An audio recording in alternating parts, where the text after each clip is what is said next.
talk. Yeah? Sexy, get in here. Watch out, Crystal. Charles, move. What do you want to do? Hey, put this to record. You ain't got to record it. They'll be over here in a minute. Crystal, he's not doing nothing. Show me what you got. Show me what you got. I'll harm you. Stop.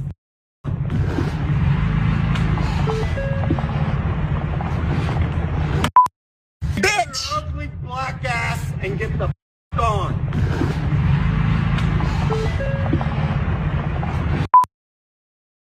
My mama owned your mama. You dumbass. You said what? Owned your mama. Your mama owned my mama? Hey, your mama served me food, you dumb. Okay.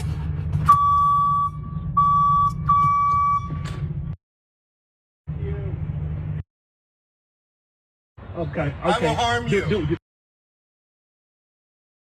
Put him on full mask. He's now famous. Sir, I'm going to go out on a limb here.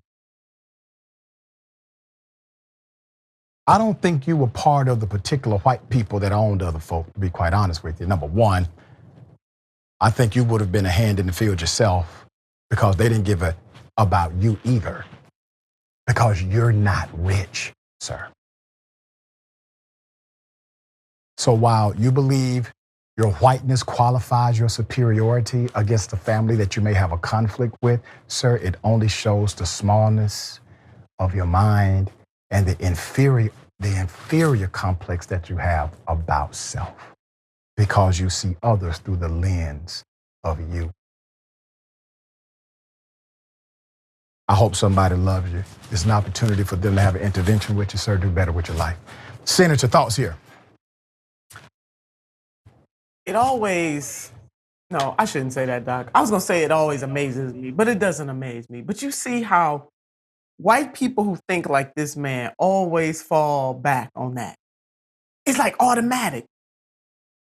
It is like breathing to them. They don't even give it a second thought. Go back to Africa or to minimize and dehumanize the features and the worth of Black people. Or my mama owned your mama. Or fed, your mama fed us.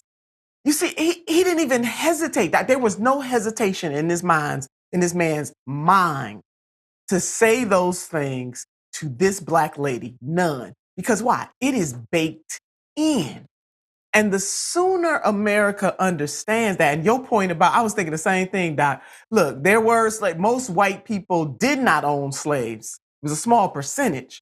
But the relative status of whiteness compelled poor white people then and poor white people like him now to think that his whiteness, therefore, no matter what his socioeconomic status is, therefore makes him superior. That relative status, the notion of relative status is embedded in the DNA of white people in America, not just white people, people who are socialized in this country. And unless you deconstruct your construction, whether you're white or other, you start to think in that same way. The nerve of him. But I was thinking the same thing, Doc. No, you wasn't one of them. Okay. Right, yeah, he definitely was. But the nerve of him to say, the boldness by which those words came out of his mouth should leave no doubt that there is a lot of truth and reconciliation that needs to happen in the United States of America. Every time you play stories like this, Doc, it is just a constant reminder. I am so glad that I Wish a Karen Wood segment continues because it doesn't allow people to sleep. It allows people to understand that one, Black people are not making this up, and two, we have a problem. And until this problem is faced, as James Baldwin, the great novelist of the 20th century once said, not everything that is faced can be changed, but nothing can change until it is faced. Until this type of anti-Black bigotry and white supremacy is faced, nothing is going to change. You make such an intense and beautiful point. Some people think that this segment is about a laugh, and it's not. It provides a level of levity sometimes, but what it's about is the litmus test.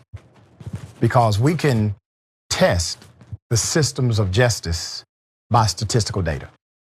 We can test the systems of corporate America by statistical output of employment. But how do you test the social parameters that people interact with as it relates to racism, bigotry, et cetera? Well, you have to do that in the court of public opinion, because many of these things are not arrestable offenses. And to the story we just covered, they called the police on this guy, and the police did absolutely nothing. Why? Because the police can cite, listen, the guy was on his own property. Yeah, he's a racist, but he actually has a right to be racist, and he was on his own private property. So what court deals with him? Well, this one, the court of public opinion deals with him. And that's why we do these segments.